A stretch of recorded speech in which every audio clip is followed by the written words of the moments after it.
Hello students, स्वागत है आपका आपके अपने चैनल एमजीएम करियर इंस्टीट्यूट में। जैसा कि आपको पता है, आज का जो हमारा टॉपिक है वो है रिएक्शन मैकेनिज्म, जिसके अंदर हम बात करने वाले हैं जितनी भी रिएक्शंस वाले पार्ट हैं उनकी। तो स्टूडेंट्स, टॉपिक को स्टार्ट करने से पहले अगर आपने हमारे चैनल को सब्सक्राइब नहीं किया है तो अभी सब्सक्राइब कर दें और बेल आइकन को प्रेस करना ना भूलें, ताकि आपको हमारे डेली लेक्चर्स का नोटिफिकेशन सबसे पहले मिले और आप अपनी स्टडी को कंटिन्यू रख पाएं। तो चलिए स्टार्ट करते हैं रिएक्शन मैकेनिज्म। जैसा कि जनरल ऑर्गेनिक केमिस्ट्री को हम फिनिश करके आप पहुंचे हैं रिएक्शन मैकेनिज्म के अंदर, जिसके अंदर जितनी भी रिएक्शंस हैं उन रिएक्शन से रिलेटेड जितने भी चैप्टर्स हैं उनको वन बाय वन करके हम कंटिन्यू करते रहेंगे। तो चलिए, सबसे पहला जो टॉपिक है यहाँ का वो है आज attacking reagents. Attacking reagents means there are two types of attacking reagent. कहने का मतलब दो तरह के अटैकिंग रिएजेंट होते हैं। अटैकिंग रिएजेंट से मतलब है जिन पे अटैक करना है और जो अटैक करता है, मतलब दोनों चीजों की बात हो रही है। एक तो जिस पर अटैक करना है और जो अटैक करता है वो होता है अटैकिंग रिएजेंट। क्लियर? तो दो तरह के अटैकिंग रिएजेंट है, इलेक्ट्रोफिलिक और न्यूक्लियोफिलिक। इलेक्ट्रोफिलिक का मतलब अगर इन शॉर्ट में बता दूं तो कहने का मतलब इलेक्ट्रोफिलिक का मतलब जिस पे अटैक किया जाता है और न्यूक्लियोफिलिक का मतलब है जो अटैक करता है। क्लियर है कहानी? तो चलिए स्टार्ट करते हैं वन बाय वन। क्या कहानी है कि सबसे पहला अगर आता है तो वो है electrophilic reagents. Electrophilic means represents having vacant orbital are known as electrophilic reagents. कहने का मतलब जो इलेक्ट्रोफिलिक रिएजेंट्स होते हैं उनको किसके थ्रू रिप्रेजेंट किया जाता है? वैकेंट ऑर्बिटल के थ्रू। मतलब जहां पर भी वैकेंट ऑर्बिटल होगा वो होगा इलेक्ट्रोफिलिक रिएजेंट। क्या होगा वो स्टूडेंट्स? इलेक्ट्रोफिलिक रिएजेंट्स होगा। तो देखो ध्यान से, अगर मैं इस वर्ड को थोड़ा सा क्या करूं, डिफाइन करूं, तो आप देखो ध्यान से। इलेक्ट्रोफिलिक का मतलब है इलेक्ट्रोफिलिक का मतलब है इलेक्ट्रो प्लस फिलिक। अच्छा, इलेक्ट्रो का क्या मतलब होता है? इलेक्ट्रॉन। और फिलिक का क्या मतलब होता है? फिलिक का मतलब होता है लविंग। कहने का मतलब इलेक्ट्रॉन लविंग जो होते हैं, जिनको इलेक्ट्रॉन की चाहत है, जो इलेक्ट्रॉन लेना चाहते हैं, उसे कहा जाता है इलेक्ट्रोफिलिक। और इलेक्ट्रॉन कौन लेगा? जिसके पास क्या होगा? वैकेंट ऑर्बिटल होगा। इसलिए इस वर्ड को बिल्कुल नोट कर लेना कि जिसके पास वैकेंट ऑर्बिटल होता है, चाहे वो पी हो चाहे वो डी हो, उसे कहा जाता है इलेक्ट्रोफिलिक रिएजेंट्स। क्लियर? अब इलेक्ट्रोफिलिक को डिफरेंट डिफरेंट कैटेगरी में डिवाइड किया हुआ है। सबसे पहला है positively charged incomplete octet electrophile. कहने का मतलब जिसके पास पॉजिटिव चार्ज हो, और पॉजिटिव चार्ज अगर होगा तो इसका मतलब वो क्या रखता है? इनकम्प्लीट ऑक्टेट रखता है। क्लियर? तो इलेक्ट्रोफाइल हैविंग पॉजिटिव चार्ज। तो कौन कौन से इलेक्ट्रोफाइल्स हैं जो कि इनकम्प्लीट ऑक्टेट रखते हैं और जिनके पास पॉजिटिव चार्ज होता है? तो अगर मैं यहां पर एग्जांपल की बात करूं तो मैं इस कैटेगरी में H+ को ले सकता हूं, D+ को ले सकता हूं, T+ को ले सकता हूं, मैं PH3C+ को ले सकता हूं, मैं NO+ को भी ले सकता हूं, मैं Cl+ ले सकता हूं, Br+ ले सकता हूं, I+ ले सकता हूं, अरे आइसोप्रोपाइल केटायन भी ले सकता हूं। तो इस तरीके से मैं इन सब को ले सकता हूं। क्या इन सब पे केटायन है कि नहीं है? क्या ये सबके सब क्या वैकेंट ऑर्बिटल रखते हैं कि नहीं रखते हैं? अगर रखते हैं तो क्या हैं? ये सब इलेक्ट्रोफाइल हैं। सेकंड जो इलेक्ट्रोफाइल आता है वो आता है न्यूट्रल इलेक्ट्रोफाइल। कौन आता है? न्यूट्रल। न्यूट्रल का मतलब जिसके पास इलेक्ट्रॉन की तो कमी है पर वो न्यूट्रल है, जिसके पास कोई चार्ज नहीं है। जिसका क्या एग्जाम्पल हो सकता है? ध्यान से देखो, एग्जाम्पल है AlCl3। AlCl3, अरे ऑक्टेट कंप्लीट है क्या? नहीं है, तो इलेक्ट्रॉन लेगा क्या? BH3 ऑक्टेट कंप्लीट है क्या? नहीं है। क्या ZnCl2 ऑक्टेट कंप्लीट है क्या? नहीं है। SO3, अब आपके माइंड में आया सर SO3 तो कंप्लीट है। अरे बिल्कुल है, पर एक्चुअल में ये इलेक्ट्रॉन ले सकता है। कैसे लेगा मुझे बताओ? सल्फर ऑक्सीजन में किसकी इलेक्ट्रोनेगेटिविटी ज्यादा? इसकी। तो ये इलेक्ट्रॉन खींच लेता है, तो इस पे क्या आ जाएगा? नेगेटिव। इस पे क्या आ जाएगा? पॉजिटिव। अरे पॉजिटिव बन गया कि नहीं बन गया? अगर पॉजिटिव बन गया तो क्या ये इलेक्ट्रॉन लेना पसंद करेगा कि नहीं करेगा? तो आपको वो पॉजिटिव दिखाई नहीं दे रहा है, पर वो किसका काम कर रहा है? इलेक्ट्रोफाइल का काम कर रहा है, वो इलेक्ट्रॉन लेने का काम कर रहा है। तो ये है न्यूट्रल इलेक्ट्रोफाइल। क्लियर है कहानी? चलिए आगे बढ़ते हैं सी की तरफ। न्यूट्रल कंप्लीट ऑक्टेट इलेक्ट्रोफाइल, जो कि न्यूट्रल भी है और जिनका ऑक्टेट भी कंप्लीट है बट फिर भी इलेक्ट्रोफाइल का काम कर रहे हैं। ऐसा कैसे हो सकता है? चलिए देखते हैं कहानी। एग्जाम्पल CO2 को मैं जरा क्लियरिफाई करता हूं, C डबल बॉन्ड, किसकी इलेक्ट्रोनेगेटिविटी ज्यादा? ऑक्सीजन की। अरे माइनस, अरे प्लस, क्या प्लस का मतलब क्या इलेक्ट्रॉन लेगा क्या? हाँ बिल्कुल लेगा। तो क्या इलेक्ट्रोफाइल है क्या? बिल्कुल है। और देखो ध्यान से, क्या मैं लिख देता हूं RCHO, एल्डिहाइड में किसकी इलेक्ट्रोनेगेटिविटी ज्यादा? इसकी। तो क्या इस पे प्लस, क्या इस पे माइनस? क्या प्लस अगर इस पर है तो क्या ये इलेक्ट्रॉन ले सकता है कि नहीं ले सकता? बिल्कुल ले सकता है। और देखो आगे मैंने लिखा RCOCl, क्या COCl में क्या ऑक्सीजन की इलेक्ट्रोनेगेटिविटी ज्यादा? क्या इस पे प्लस आ सकता है क्या? बोलो आ सकता है कि नहीं आ सकता? बिल्कुल आ सकता है भाई। तो ये क्या इलेक्ट्रोफाइल का काम करेगा क्या? बिल्कुल करेगा। अरे RX में X पे माइनस है, R पे प्लस है, प्लस का मतलब क्या ये इलेक्ट्रोफाइल है क्या? बिल्कुल है। और सुनो ध्यान से, क्या RCOOR, एस्टर में OR को निकाल दो तो क्या यहां प्लस R आ जाएगा कि नहीं आ जाएगा? अरे इलेक्ट्रोनेगेटिविटी ज्यादा है तो ये इलेक्ट्रॉन खींचेगा कि नहीं खींचेगा? बिल्कुल खींचेगा। तो ये सब के सब किसका काम करते हैं?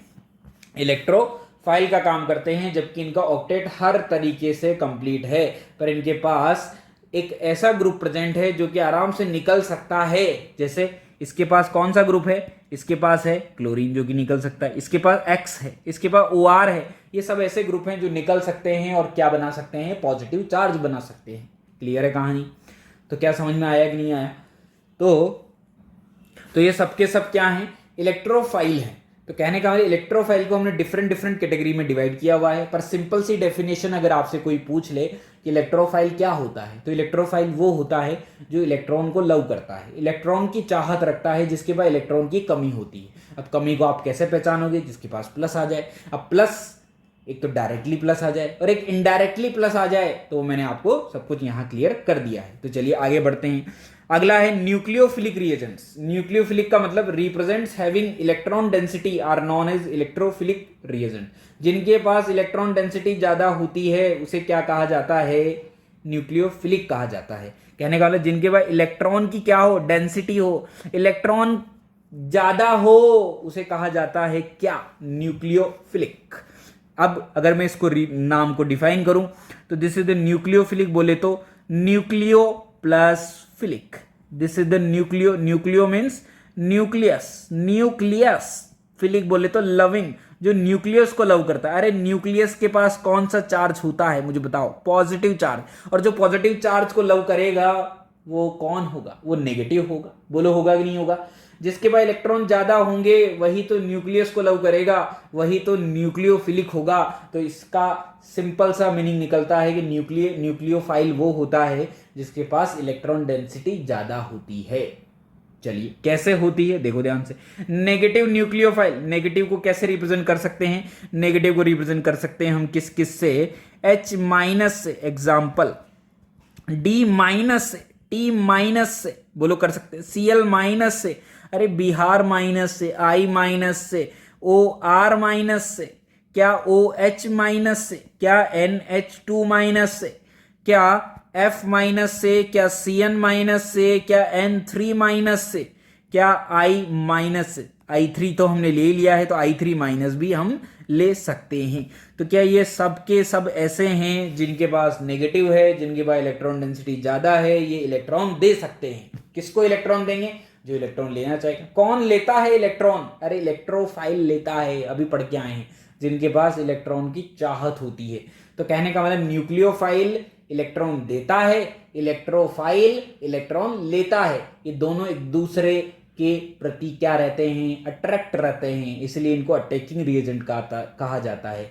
एक पे कोई अटैक करता है और एक किसी पर अटैक करता है। क्लियर है ना कहानी? तो इलेक्ट्रोफाइल पर तो अटैक होता है इसलिए अटैकिंग रिएजेंट है, और न्यूक्लियोफाइल अटैक करता है इसलिए वो भी अटैकिंग रिएजेंट है। आया समझ में? तो पहली कैटेगरी क्लियर हो गई। अगला है न्यूट्रल न्यूक्लियोफाइल।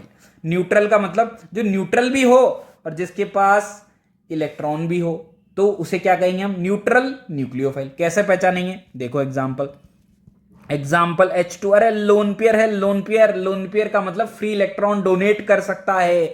अरे अमोनिया के पास भी लोन पेयर, अरे R2NH2 डिग्री अमीन, अरे RNH2 को कैसे भूल रहे हैं? अरे R3N को कैसे भूल रहे हैं? ये सब के सब क्या हैं? न्यूक्लियोफाइल है।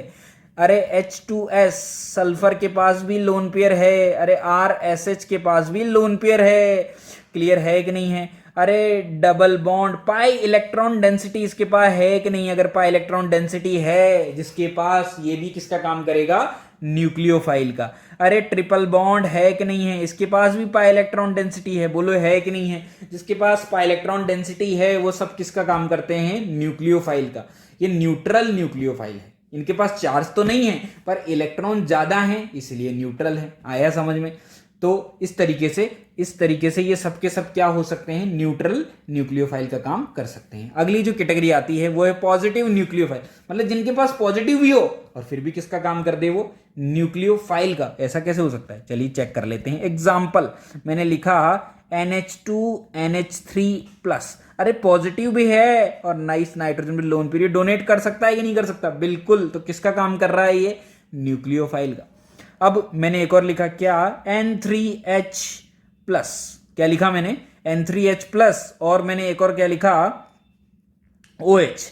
अरे ये ऑक्सीजन लोन पेयर दे सकता है जबकि इस पे प्लस आने की वजह से पॉजिटिव है, तो पॉजिटिव भी है और लोन पेयर भी है, तो ये किसका काम कर रहे हैं, पॉजिटिव न्यूक्लियोफाइल का काम कर रहे हैं। बोलो कर रहे हैं कि नहीं कर रहे, क्लियर है कहानी। तो चलिए, तो कुछ नोट पॉइंट्स हम यहां पर क्लियर करते हैं। तो कुछ स्टूडेंट के माइंड में क्वेश्चन होगा, सर न्यूक्लियोफाइल तो एकदम बेस की तरह है। किसकी तरह है, बेस। जो हम पढ़ के आए हैं बेसिक स्ट्रेंथ, उसमें बेस का काम भी होता है कि जो H+ लेता है, H+ तभी लेगा जब इलेक्ट्रॉन देगा, तो इलेक्ट्रॉन देने के लिए या तो नेगेटिव होता है या लोन पेयर होता है। तो जैसा बेस है वैसा ही न्यूक्लियोफाइल है, बिल्कुल ऐसा नहीं है।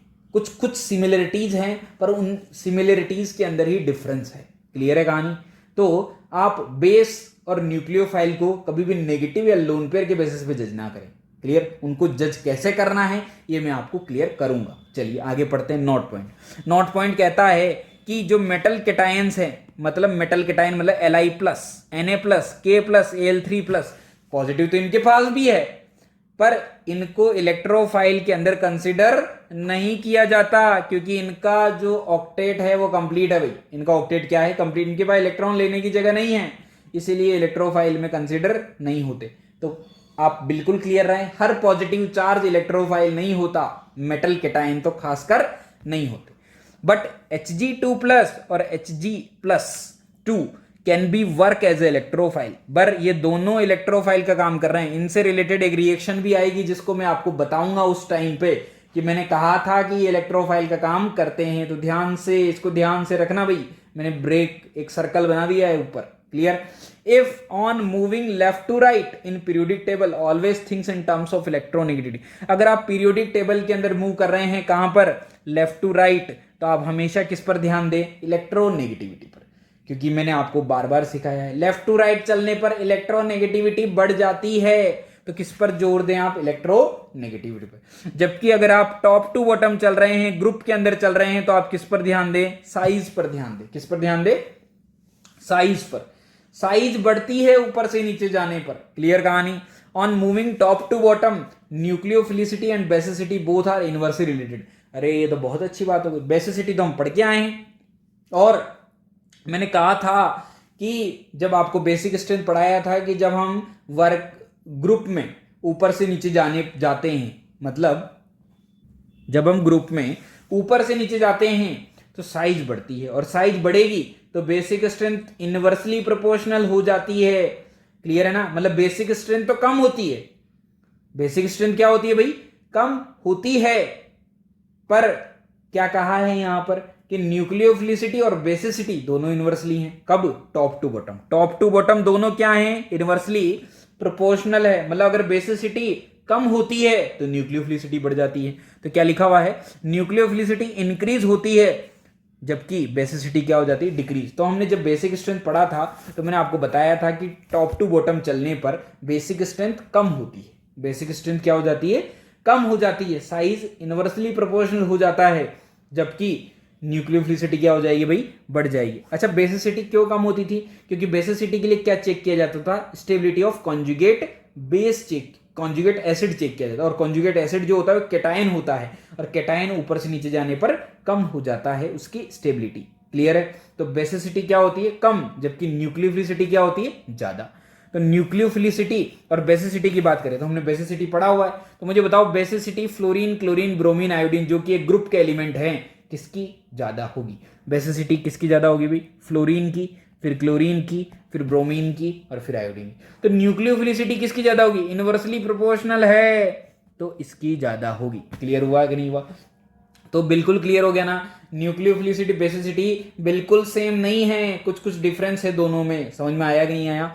चलिए और आगे बढ़ो और आगे बढ़ो। Nucleophilicity and basicity both are parallel on moving left to right. जब हम लेफ्ट टू राइट चलते हैं, लेफ्ट टू राइट बोले तो पीरियड में चलते हैं, तो हमेशा ये दोनों एक दूसरे के पैरेलल होते हैं। जबकि ग्रुप में तो क्या होते हैं? इनवर्सली प्रोपोर्शनल, जबकि यहां पैरेलल होते हैं। अगर ये दोनों पैरेलल हैं मतलब अगर बेसिसिटी बढ़ती है तो न्यूक्लियोफिलिसिटी भी बढ़ेगी, अगर बेसिसिटी घटती है तो न्यूक्लियोफिलिसिटी भी घटेगी। तो मुझे बताओ बेसिसिटी का ऑर्डर क्या होगा? लेफ्ट टू राइट चलने पर इलेक्ट्रोनेगेटिविटी बढ़ जाती है, और बेसिसिटी इलेक्ट्रोनेगेटिविटी की क्या है? Inversely proportional. तो ज्यादा अच्छा बेस कौन होगा? ये होगा। तो ज्यादा अच्छा न्यूक्लियोफाइल भी कौन होगा? यही होगा। क्लियर है ना कहानी? तो ये तो बात है किसकी? एक ग्रुप के एलिमेंट की और एक पीरियड के एलिमेंट्स की। चलिए और आगे बढ़ते हैं। Negatively charged nucleophile is more nucleophilic than neutral nucleophile. मतलब दो तरह के न्यूक्लियोफाइल है, एक है नेगेटिवली चार्ज और एक है न्यूट्रल। कैसे? एग्जाम्पल ले लेते हैं। मैंने यहाँ एग्जाम्पल लिया कि एक मैंने लिखा H2O जल, जल है कि मानता नहीं, और एक लिखा मैंने OH माइनस। क्या लिखा मैंने?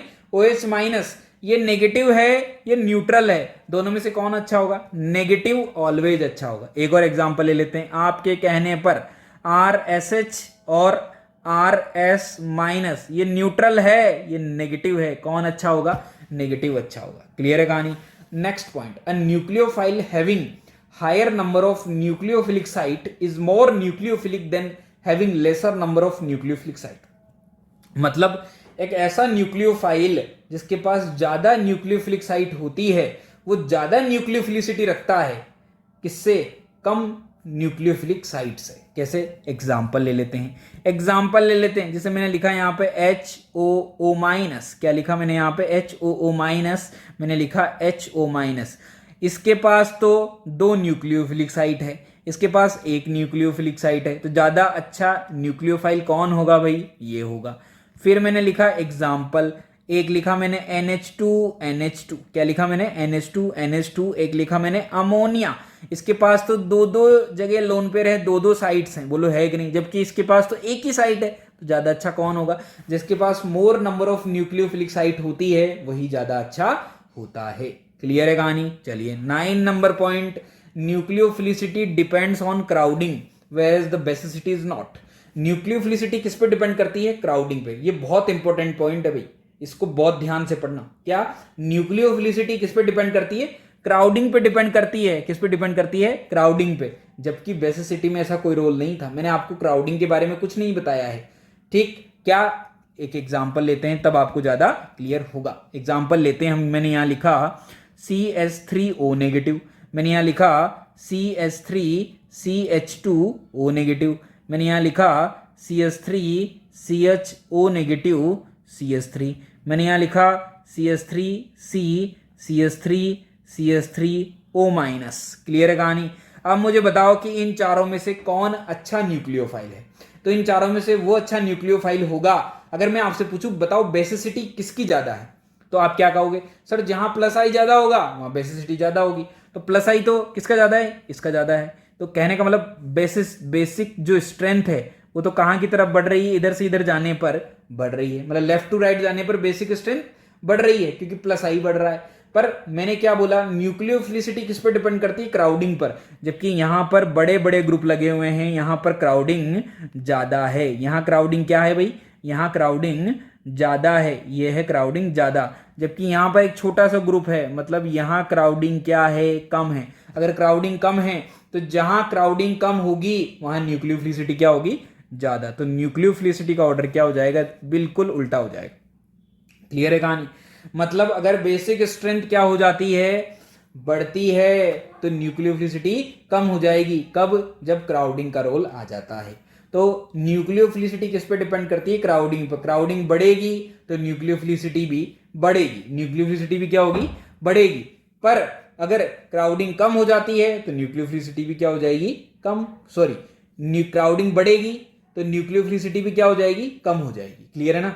तो कहने का मतलब ये हुआ कि क्राउडिंग बढ़ने पर न्यूक्लियोफिलिसिटी कम हो जाती है और क्राउडिंग कम होने पर न्यूक्लियोसिटी बढ़ जाती है, जबकि बेसिसिटी क्राउडिंग पर डिपेंड नहीं करती, वो डिपेंड करती है +I +R +H पर। क्लियर। तो मैंने यहाँ नोट पॉइंट लिखा हुआ है, nucleophile must be smaller in size. Nucleophile क्या होना चाहिए, साइज में स्मॉलर होना चाहिए, मतलब क्राउडिंग कम होनी चाहिए। मतलब क्या लिख दें इसके ऊपर, लेस क्राउडिंग होनी चाहिए। समझ में आया, क्या होनी चाहिए, लेस क्राउडिंग। ये कब फॉलो होगा, जब नेगेटिव चार्ज सेम एटम पर हो। अगर negative charge different different atom पर हुआ तो फिर वो एक ग्रुप के भी एलिमेंट हो सकते हैं, वो एक पीरियड के भी एलिमेंट हो सकते हैं, जिनके लिए ये वाला रूल अप्लाई नहीं होगा। क्लियर है कहानी। चलिए आगे बढ़ते हैं। Nucleophilicity is solvent dependent. Nucleophilicity solvent पर डिपेंड करती है। कैसे, how to depend on solvent. Clear. तो चलिए इसके लिए मैंने क्वेश्चन लिया हुआ है, compare nucleophilicity of following salt in various solvents. मतलब आप डिफरेंट डिफरेंट सॉल्वेंट ले लो और कंपेयर करो न्यूक्लियोफिलिसिटी को। तो मैंने डिफरेंट डिफरेंट सॉल्ट क्या लिए हुए हैं, NaF, NaCl, NaBr, NaI। Clear है कहानी। क्या लिए हुए हैं भाई मैंने, NaCl, NaBr, ये चारों लिए हुए हैं। अब मैं आपको क्लियर कर दूं कि जो सॉल्वेंट्स होते हैं वो दो टाइप के होते हैं। एक होता है पोलर, एक होता है नॉन पोलर। एक क्या होता है, नॉन पोलर। जो पोलर होता है उसके भी दो टाइप हैं। क्या क्या, पोलर प्रोटिक। क्या है, पोलर प्रोटिक और पोलर अप्रोटिक। क्या है, पोलर प्रोटिक और पोलर अप्रोटिक। पोलर प्रोटिक का मतलब जो पोलर भी है और प्रोटिक बोले तो प्रोटॉन H+ भी रखता है, और पोलर अप्रोटिक का मतलब है कि जो पोलर तो है पर प्रोटॉन नहीं रखता है, और नॉन पोलर का मतलब जो पोलर ही नहीं है। क्लियर। तो अपने पास कितने तरह के सॉल्वेंट हो गए, एक तो हो गया नॉन पोलर, एक हो गया पोलर अप्रोटिक और एक हो गया पोलर प्रोटिक। 3 टाइप के सॉल्वेंट हो गए, और इन तीनों सॉल्वेंट के अंदर अगर हम इन चारों की न्यूक्लियोफिलिसिटी चेक करें तो वो डिपेंड करेगी किस पर, सॉल्वेंट पर। मतलब न्यूक्लियोफिलिसिटी सॉल्वेंट पर डिपेंड करती है। किस तरीके से करती है, चलिए 1 बाय 1 चेक करते हैं। सबसे पहले लेते हैं नॉन पोलर सॉल्वेंट। अच्छा, नॉन पोलर सॉल्वेंट की बात करें तो नॉन पोलर का मतलब है म्यू क्या होना चाहिए, 0 होना चाहिए। म्यू क्या होना चाहिए, 0 होना चाहिए। म्यू 0 किसका होगा, एग्जाम्पल ले सकते हैं। एग्जाम्पल, ऐसा कौन सा सॉल्वेंट है जिसका म्यू 0 हो सकता है, तो उस फॉर्म में हम CCl4 को रख सकते हैं, CS2 को रख सकते हैं, बेंजीन को रख सकते हैं। तो ये सब वो सॉल्वेंट हैं जो कि नॉन पोलर सॉल्वेंट होते हैं, जो कि क्या होते हैं, नॉन पोलर सॉल्वेंट होते हैं, जिनका म्यू पूरी तरीके से 0 हो सकता है। क्लियर। अगर हम इन चारों सॉल्ट को अगर हम किस में डाल दें, नॉन पोलर सॉल्वेंट में, तो क्या होगा, कोई डिसोसिएशन नहीं होगा। नो डिसोसिएशन ऑफ सॉल्ट, कोई डिसोसिएशन नहीं होता। और अगर कोई डिसोसिएशन नहीं होगा तो क्या लिखेंगे, salt exist as an ion pair. कहने का मतलब जो सॉल्ट होता है वो पूरी तरीके से आयन पेयर की फॉर्म में होता है। मतलब अगर NaCl है तो वो NaCl ही रहेगा, NaI है तो वो NaI ही रहेगा, वो टूट नहीं सकता। समझ में आया कि नहीं आया। तो कोई डिसोसिएशन नहीं होता, कोई कुछ नहीं होता। क्लियर। जैसा है वैसा का वैसा ही रहेगा। तो फिर यहां पे जो न्यूक्लियोफिलिसिटी का ऑर्डर होगा वो क्या आएगा, न्यूक्लियोफिलिसिटी का ऑर्डर जो आएगा वो देखो ध्यान से। न्यूक्लियोफिलिसिटी का जो ऑर्डर यहां पे आता है वो आता है क्या, कि सबसे ज्यादा न्यूक्लियोफिलिसिटी होती है I- की। किसकी, I- की। फिर किसकी होती है, Br- की। फिर किसकी होती है, Cl- की। फिर किसकी होती है, F- की।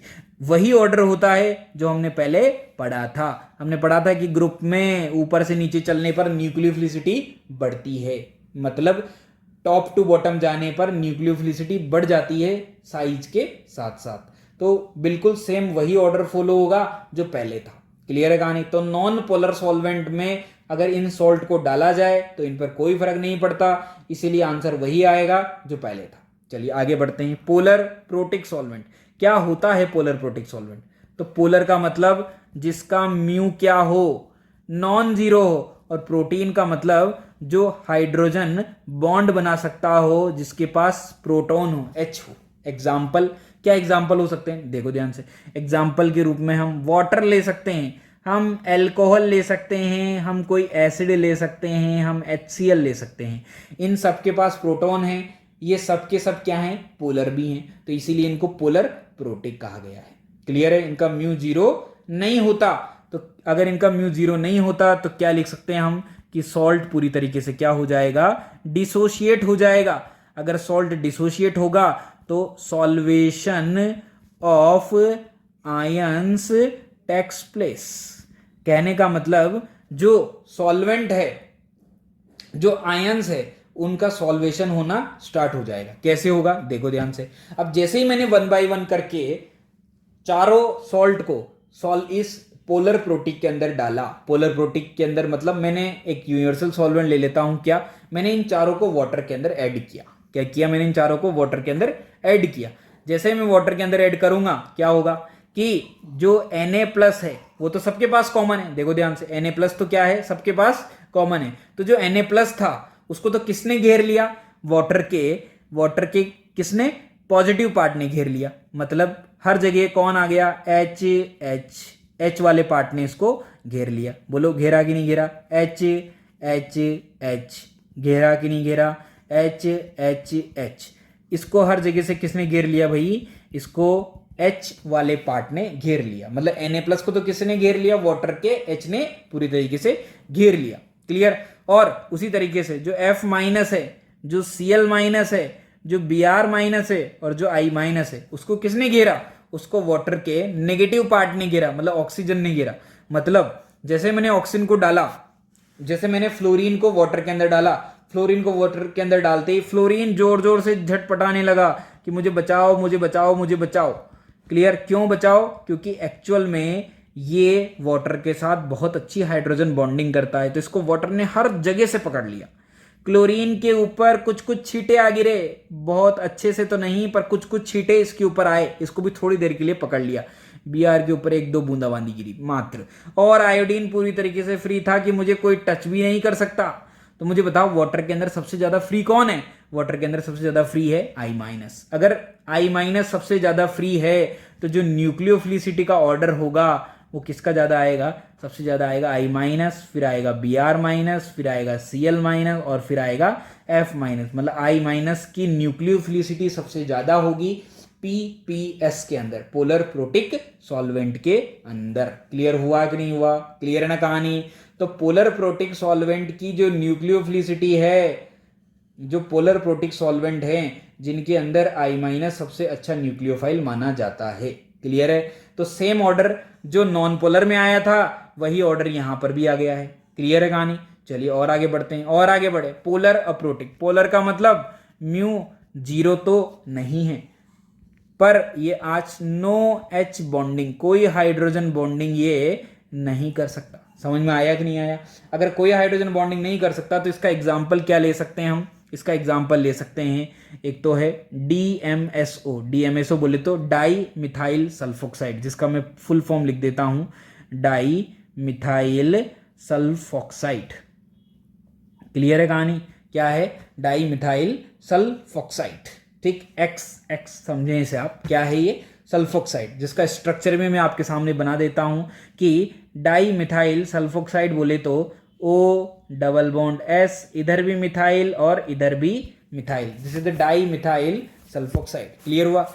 अगला एग्जांपल क्या हो सकता है, DMF बोले तो di methyl formamide, this is the formamide.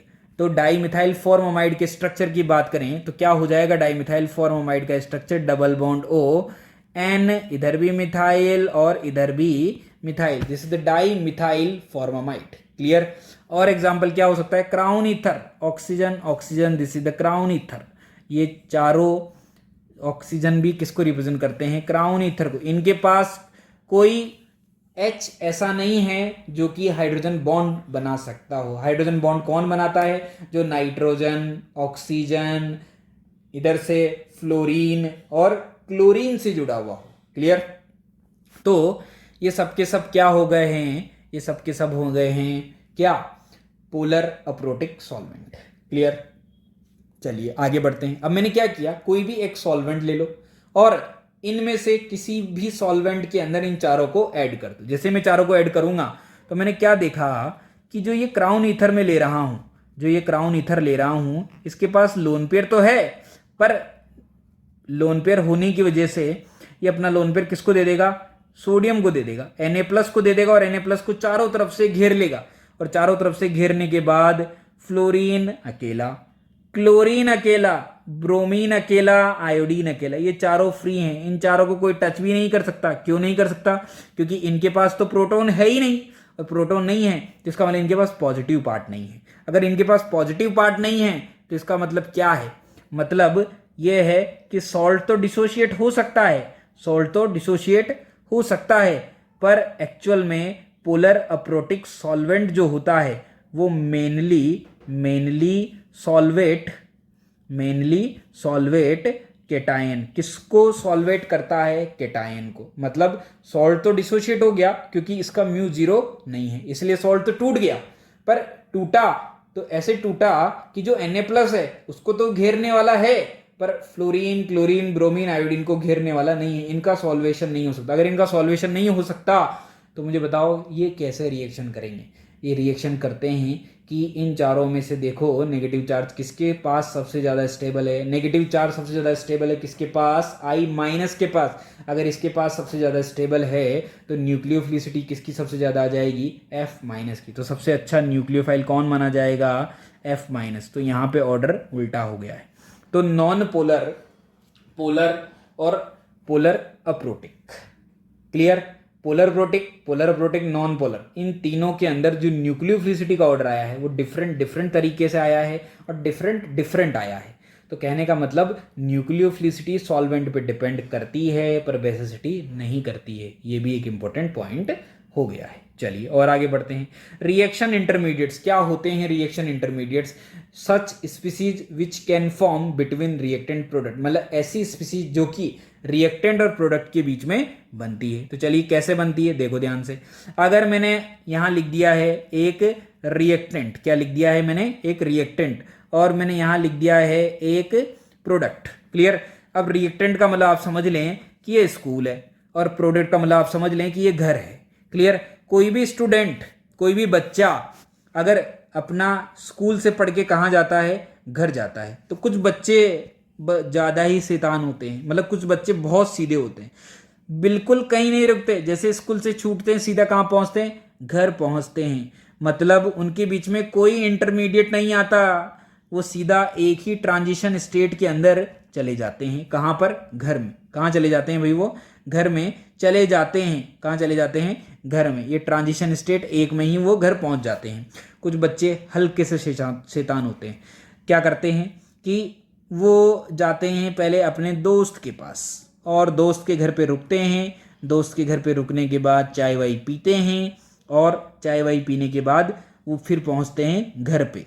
मतलब वो जब अब स्कूल से पहले दोस्त के घर पे गए, दोस्त के घर पे गए तो उन्होंने ट्रांजिशन स्टेट 1 का यूज़ किया और वो दोस्त के घर पे पहुंच गए और एक इंटरमीडिएट की फॉर्म में यहाँ पर आ गया। मतलब रिएक्टेंट से प्रोडक्ट पर जाने के पहले बीच में क्या आ गया, एक इंटरमीडिएट आ गया। क्लियर। इंटरमीडिएट कौन था, दोस्त का घर।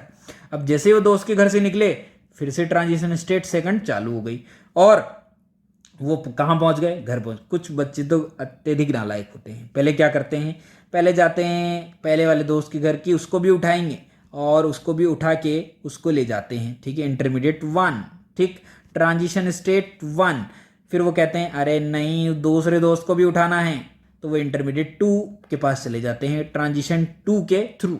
फिर वो कहते हैं अरे नहीं अभी उसको भी उठाना है, तो वो इंटरमीडिएट 3 वहाँ चाय वाय पीते हैं ट्रांजिशन स्टेट 3 के थ्रू और फिर वो जाते हैं घर। तो कहने का मतलब यहाँ से क्या क्लियर हुआ कि जब रिएक्टेंट से प्रोडक्ट बनाते हैं तो उसके बीच में क्या आते हैं, इंटरमीडिएट। क्लियर। तो जो इंटरमीडिएट होते हैं वो हमेशा ध्यान रखें कि वो रिएक्शन होती है तो उसके बीच में बनते हैं। क्लियर। तो यहाँ से ये क्लियर हो गया कि अगर मान लेते हैं कि इंटरमीडिएट 1 है तो ट्रांजिशन स्टेट क्या होगा, 2 होगा। अगर ट्रांजिशन इंटरमीडिएट 3 है तो ट्रांजिशन स्टेट क्या हो जाएगी, 4 हो जाएगी। तो इसका मतलब क्या होगा कि जो ट्रांजिशन स्टेट है transition state equals to intermediate +1। Clear है ना कहानी। ट्रांजिशन स्टेट जो होता है वो इंटरमीडिएट में +1 होता है। अगर इंटरमीडिएट 0 है, क्या है 0, तो ट्रांजिशन स्टेट कितनी होगी 1 होगी।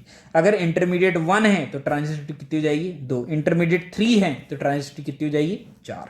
क्लियर है कहानी। चलिए अगला जो टॉपिक है वो है leaving group ability. Leaving group ability से नाम से समझ में आ रहा होगा कि ऐसा ग्रुप जो कि लीव हो जाता है, छूट जाता है, जो कि निकल जाता है, उसे कहा जाता है लिविंग ग्रुप एबिलिटी। तो चलिए इसको कैसे डिस्क्राइब करेंगे, देखो ध्यान से। मैंने यहां लिखा RLG बोले तो लिविंग ग्रुप, और ये लिविंग ग्रुप निकलता है और क्या बना लेता है R+LG माइनस। क्लियर है कहानी। तो चलो देखो ध्यान से। अगर मैंने यहां लिखा RI, मैंने यहां लिखा RBr, मैंने लिखा RCl और मैंने लिखा RF, मैंने क्या लिखा यहां पे OH minus OH minus OH minus OH minus, क्या लिखा मैंने OH minus OH minus OH minus OH minus. क्या होगा देखो ध्यान से। यहां पर लिविंग ग्रुप कौन है आयोडीन, यहां पर कौन है ब्रोमीन, यहां पर क्लोरीन, यहां पर फ्लोरीन। ये आया इसने लात मारी, किसको निकाल दिया आयोडीन को। तो क्या बना लिया इसने ROH और लिविंग ग्रुप कौन बाहर निकल गया I माइनस। ये भी यहां आया लात मारी और क्या बना दिया Br माइनस बना दिया, ROH और क्या बना दिया Cl माइनस, ROH और क्या बना दिया F माइनस। क्या यहाँ पर चारों के चारों हैं कि नहीं, I minus Br minus Cl minus F minus. तो अगर मैं देखूं तो ये बताओ मुझे कि इन चारों में से सबसे अच्छा लिविंग ग्रुप एबिलिटी किसकी होगी। लिविंग ग्रुप एबिलिटी की अगर मैं बात करूं तो सबसे अच्छी किसकी होगी भाई, सबसे अच्छी होगी I माइनस की, फिर होगी Br माइनस की, फिर होगी Cl माइनस की, फिर होगी F माइनस। ऐसा क्यों हुआ, क्योंकि ध्यान से देखो कि जो R और I है, R का साइज तो सब में सेम है, मतलब अगर साइज इतना इतना इतना इतना है तो चारों में इतना ही है, पर आयोडीन का साइज क्या होता है सबसे बड़ा होता है, फिर ब्रोमीन का उससे थोड़ा छोटा होता है, क्लोरीन का और छोटा होता है, और फ्लोरीन का तो एकदम बराबर हो जाता है लगभग। तो क्या इन दोनों के बीच में बॉन्ड अच्छा बन सकता है, क्या नहीं बन सकता, तो ये जल्दी टूट जाएंगे। क्लियर, इन दोनों के बीच में बॉन्ड स्ट्रांग रहेंगे, इसलिए इतनी आसानी से नहीं टूटेंगे। इसलिए लिविंग ग्रुप सबसे अच्छा कौन है, फर्स्ट वाला। क्लियर हुआ कि नहीं। तो अब हमें कैसे पता पड़ेगा बॉन्ड किस में अच्छा है किस में नहीं अच्छा है, सारे एग्जाम्पल ऐसे थोड़ी मिलने वाले हैं। तो हमने क्या किया, एक रास्ता बनाया। क्या देखा हमने चेक किया कि इन चारों के अंदर जो बेसिक स्ट्रेंथ होती है वो किसकी सबसे ज्यादा है, F माइनस की, जबकि लिविंग ग्रुप एबिलिटी किसकी ज्यादा है, I माइनस की। तो क्या हम कह सकते हैं कि जो न्यूक्लियोफिलिसिटी जो लिविंग ग्रुप एबिलिटी होती है वो इनवर्सली प्रोपोर्शनल होती है बेसिक स्ट्रेंथ के। किसके इनवर्सली प्रोपोर्शनल होती है भाई, बेसिक स्ट्रेंथ के। तो कहने का मतलब जो बेकार बेस होगा, मैं यहां पर लिख देता हूं क्या, weaker base are good leaving group. Good leaving group, जो बेकार होते हैं वो हमेशा गुड लिविंग ग्रुप बन जाते हैं। समझ में आया कि नहीं आया, क्लियर है कहानी। तो अगर मैं कुछ क्वेश्चंस ले लूं यहां पर तो क्या आप क्वेश्चंस का आंसर बता पाएंगे। चलिए देखो, मैंने यहां लिखा क्या, मैंने लिखा कि एक जगह तो है आपके पास कुछ ऐसा कि मैंने लिखा CH3COO माइनस, मैंने लिखा यहां पर CH3S double bond O minus, मैंने लिखा CF3S double bond O minus. मैंने पूछा आपसे बताओ इन चारों में से सबसे अच्छा लिविंग ग्रुप कौन है। तो आप क्या देखेंगे, बेसिक स्ट्रेंथ। बेसिक स्ट्रेंथ का मतलब है जो इलेक्ट्रॉन दे सकता हो और H+ ले सकता हो। अब इसका नेगेटिव तो रेजोनेंस कर रहा है, इसका नेगेटिव दो जगह से रेजोनेंस कर रहा है, इसका नेगेटिव दो जगह से रेजोनेंस कर रहा है। मतलब ये वाला जो ग्रुप है ये क्या लगा रहा है, इसके ऊपर -R लगा रहा है, इलेक्ट्रॉन को खींच रहा है। ये भी -R लगा रहा है, ये भी -R लगा रहा है, मतलब सब -R लगा रहे हैं। पर जो लास्ट वाला है ये वाला है, ये सबसे ज्यादा -R लगा रहा है, ये थोड़ा कम, ये सबसे कम लगा रहा है। क्योंकि यहाँ पर RS क्या बनेंगे, यहाँ पर 3 इक्विवेलेंट RS बनेंगे, यहाँ पर 2 इक्विवेलेंट RS बनेंगे, यहाँ पर 1 इक्विवेलेंट RS बनेगा। बोलो बनेगा कि नहीं, मतलब ये सब बनेंगे। क्लियर। तो इसका मतलब रेजोनेंस किसमें सबसे ज्यादा है, थर्ड वाले में। तो जिसमें ज्यादा रेजोनेंस हो रहा है वह नेगेटिव चार्ज का एक जगह रुकना बहुत मुश्किल है। बोलो है कि नहीं है।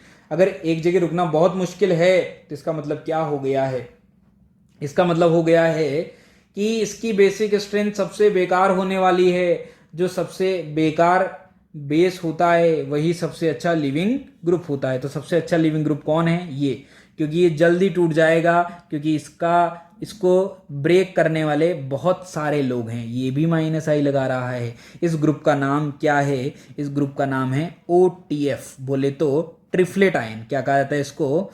ट्रिफ्लेट आयन। क्या कहा जाता है इसको भी? ट्रिफ्लेट आयन। इस ग्रुप का जो नाम है वो है क्या? Mesityl ion. क्या नाम है? OMS कहा जाता है इसको। क्या कहा जाता है? OMS। इसका जो नाम है वो है एसिटाइल आयन। OAC इसको कहा जाता है। क्या कहा जाता है इसको? OAC। इसी तरीके से कुछ ग्रुप्स और होते हैं जिनके एग्जाम्पल मैं यहाँ पे ले लेता हूँ। चलिए देखो ध्यान से, क्या है एग्जाम्पल। ये रहा बेंजीन रिंग, ये रहा CH3, ये sulphur, double bond O negative. यहाँ पर लिया मैंने क्या? फिर बेंजीन रिंग, यहाँ लिखा मैंने S, double bond O negative. फिर मैंने लिया बेंजीन रिंग, मैंने यहाँ लिखा sulphur, double bond O negative. यहाँ लिखा Br, यहाँ लिखा NO2। क्लियर? इन तीनों में से सबसे अच्छा कौन होगा लिविंग ग्रुप? तो ध्यान से देखो, बेसिक स्ट्रेंथ सबसे अच्छा बेस कौन है? सॉरी, सबसे बेकार बेस कौन है? ऊपर वाले सारे ग्रुप सेम है। मिथाइल क्या लगा रहा है? +H, Br -I, NO2 -I। सबसे वीक बेस है ये। जो सबसे वीक बेस होगा वही सबसे अच्छा लिविंग ग्रुप होगा। क्लियर है? इस पहले वाले ग्रुप का नाम है क्या? Tosylate ion. क्या नाम है इसका? टोसाइलेट आयन, मतलब OTS इसे प्यार से कहा जाता है। इसका नाम है ब्रोसाइलेट आयन। क्या नाम है इसका? ब्रोसाइलेट आयन, इसे OBS प्यार से कहा जाता है। जबकि इसका नाम है नोसाइलेट आयन, ONS इसे प्यार से कहा जाता है। क्लियर हुआ कि नहीं हुआ? इसी तरीके से अगर लिविंग ग्रुप के कुछ एग्जाम्पल और ले लूं तो स्टार पॉइंट के अंदर N2O2 में जो N2 है वो अच्छा लिविंग ग्रुप है, क्योंकि एक तो sp हाइब्रिडाइजेशन है, क्योंकि N ट्रिपल बॉन्ड N होता है जबकि O डबल बॉन्ड O होता है। तो यहाँ En ज़्यादा है, बेसिक स्ट्रेंथ कम हो जाएगी। तो ये बेकार बेस, अच्छा लिविंग ग्रुप। एक दूसरी बात, इन्वायरमेंट में नाइट्रोजन ज़्यादा मिलती है, इसीलिए भी वो अच्छा लिविंग ग्रुप है। क्लियर है? कहीं दूसरे रीजन से आप समझना चाहें तो। इसी तरीके से जो वाटर होता है वो क्या होता है? वो भी बहुत अच्छा लिविंग ग्रुप होता है। गुड लिविंग ग्रुप माना जाता है इसे। क्या माना जाता है भाई? गुड लिविंग ग्रुप इसे कहा जाता है। ठीक, इसके अलावा N2 एंड जो ट्रिफ्लेट आयन मैंने लिखा है, ट्रिफ्लेट आयन, उन्हें सुपर लिविंग ग्रुप कहा जाता है। सुपर लिविंग ग्रुप के अंदर इनको कंसिडर किया जाता है। तो आप हमेशा ध्यान रखें, मेनली जो कोर्स में है उनको मैं थोड़ा सा डिस्क्राइब कर देता हूँ कि I- बहुत अच्छा लिविंग ग्रुप है, H2O बहुत अच्छा लिविंग ग्रुप है, इसके अलावा Cl- बहुत अच्छा लिविंग ग्रुप है, Br- अच्छा लिविंग ग्रुप है, इसके अलावा जो कोर्स में आ जाता है OTS अच्छा लिविंग ग्रुप है। क्लियर है कहानी? तो इस तरीके से हमारे कोर्स में ये सब लिविंग ग्रुप बहुत अच्छे माने गए हैं और ज़्यादातर यूज इन्हीं लिविंग ग्रुप का आने वाला है। तो आप इनको ध्यान से रखें। अगर फिर भी आप फंस जाएं तो आप एक बात याद रखें, क्या? Weaker base are good leaving group. जो बेकार होते हैं वही अच्छे लिविंग ग्रुप होते हैं। तो ये जो बेसिक था किसका? रिएक्शन मैकेनिज्म का, ये हमने पूरा कवर कर लिया है। इन के आगे जो भी चैप्टर्स आने वाले हैं, हाइड्रोकार्बन, इधर से कार्बोक्सिलिक एसिड, मतलब पूरा जितना भी रिएक्शन वाला पार्ट आने वाला है वो रिएक्शन वाले पार्ट में आपको दिक्कत नहीं आएगी अगर आपने इस बेसिक को पूरी तरीके से कंप्लीट कर लिया है तो थैंक यू स्टूडेंट्स, हम मिलते हैं नेक्स्ट चैप्टर के साथ। Thank you.